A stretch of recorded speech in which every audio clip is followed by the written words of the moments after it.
Up YouTube? It's your boy checking back in with you, man. Gonna talk to you today about how to talk to sellers when they call, or I shouldn't say that. I'll talk to you today about how I talk to sellers when I call, or some of the things that I say to sellers when they call, because a lot of your calls are gonna be kind of typical conversation, and a lot of your calls are gonna be one of a kind. So just getting right into it. With me and what I do, it kind of how I answer the phone or what I say after I say my initial greeting. It's kind of based on what type of marketing I'm doing. Like, for example, if I've started a direct mail campaign and my cards have hit, and when I say hit, meaning that they've hit the mailbox or the seller has received them in the mail, then that's when all those calls start flowing in. So let's just say, for conversation's sake, that I've done a direct mail campaign and I'm answering a call that has come in because they received one of my postcards or a letter from me in the mail. So the phone rings and I got Google Voice. So a lot of times if I'm here at the house and I got my Gmail pulled up and you got Google Voice attached to it, it'll have a distinct jingle from your Gmail inbox. So at that point, you already know it's a call about a house or business call. So phone rings and you kind of want to give them a type of casual / business greeting when you answer the phone. So for me, for example, like my name is Toddy. So if you call me from a direct mail campaign, phone rings, bling bling, and I answer the phone, Toddy Properties, how can I help you? And they'll say something like, hey, well, you sent me a card, you sent me a postcard in the mail, you said you want to buy my house. Oh yeah, well, thank you for calling, Go ahead and get their name, and let's go back a little bit. Make sure you got a pen and pad, because you will need this.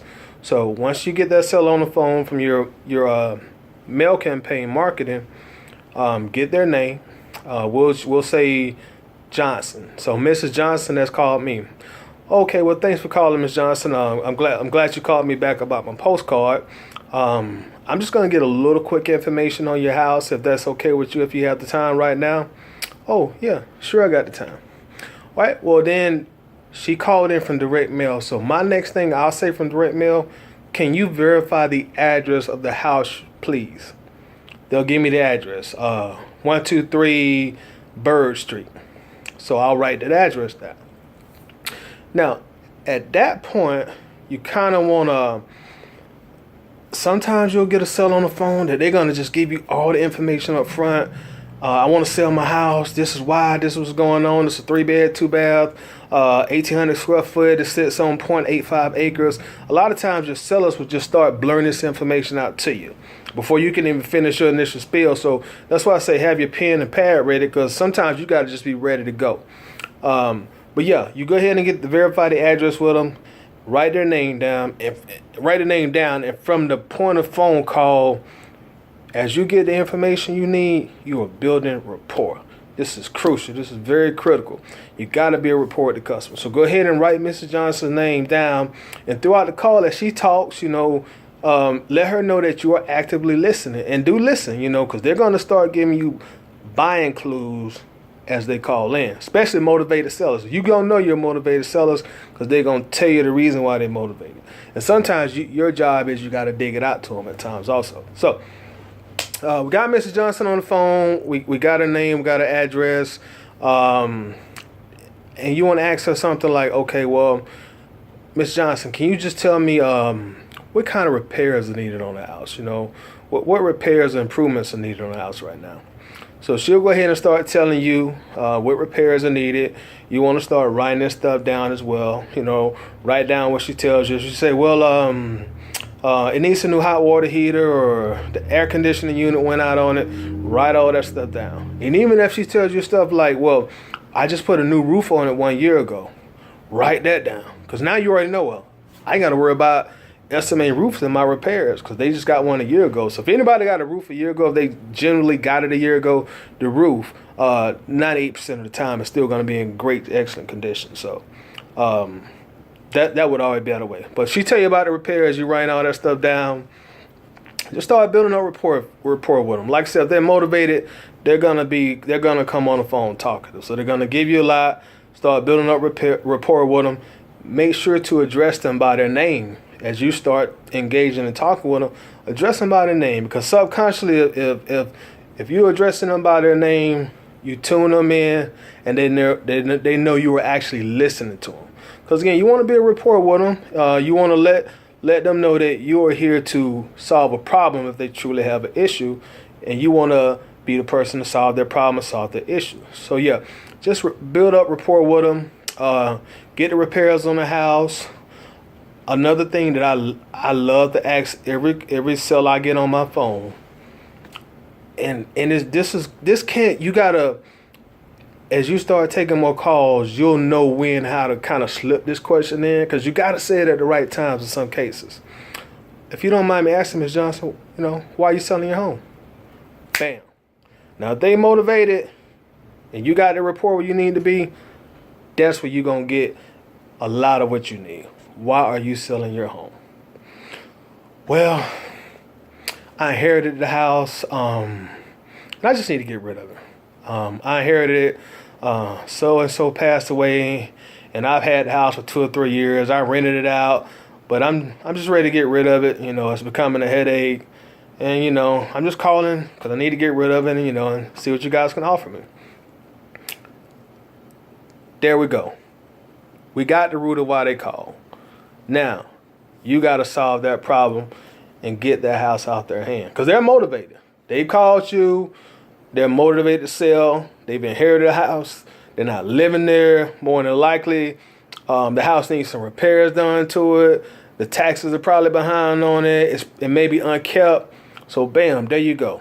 So as you talk to these sellers, just build up rapport.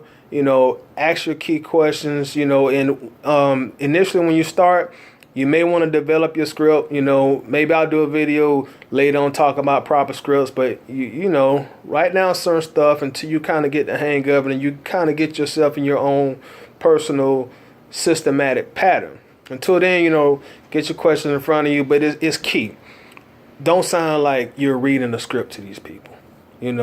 They're calling you for a reason. They're probably already emotional, so they're gonna be tuned in, and they're gonna know if you're not being genuine with them. They're gonna know if you're reading from a script.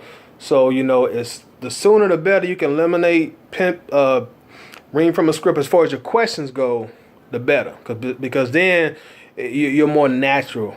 Everything comes more natural to you. So that's some of the things that I would say to somebody who called me from direct mail. If they called in from abandoned signs, a lot of times those are the sellers who are more upfront, who will give you more when they call. Because you get that call from a bandit sign, they're calling you, your phone ring, bling, bling, bling, bling, you pick it up. Tidy Properties, this is Tidy. I just got your number off the side of the road from when you signed. You say you buy houses. I got a house that I need to sell. Okay, well, yeah. I'll just get some quick information from the house. All right, cool. What's the address of the house? 123 Highway Avenue. And then normally that person is calling from a abandoned sign. That's normally the person that'll start telling you 3-bed, 2-bath, and they'll start going into more detail about the home. But even from the abandoned signs, you still want to keep the same questions. You still want to I still like to ask my key question: why are you selling the house? Because once I can figure out why they're selling the house, I know what avenue I go in. The guy who called from abandoned sign, he might be calling me to sell his house because he got medical issues, or somebody in his family may have medical issues, and he needs that money to pay maybe medical bills, or maybe to maintain other expenses that he's incurred since he's now paying medical bills that he never anticipated paying. So there's going to be a lot of stuff out there, and trust me, when these people call in, sometimes you got to be a psychologist, or you got to be their friend, or you got to be sometimes a show to the crowd. I've had like 3 calls where a seller they broke down crying. They were going through a lot, and I was on the receiving end of them needing somebody to talk to. And you will experience that as well. So a lot of calls are the same, and a lot of them are totally different. But more importantly, man, just build rapport.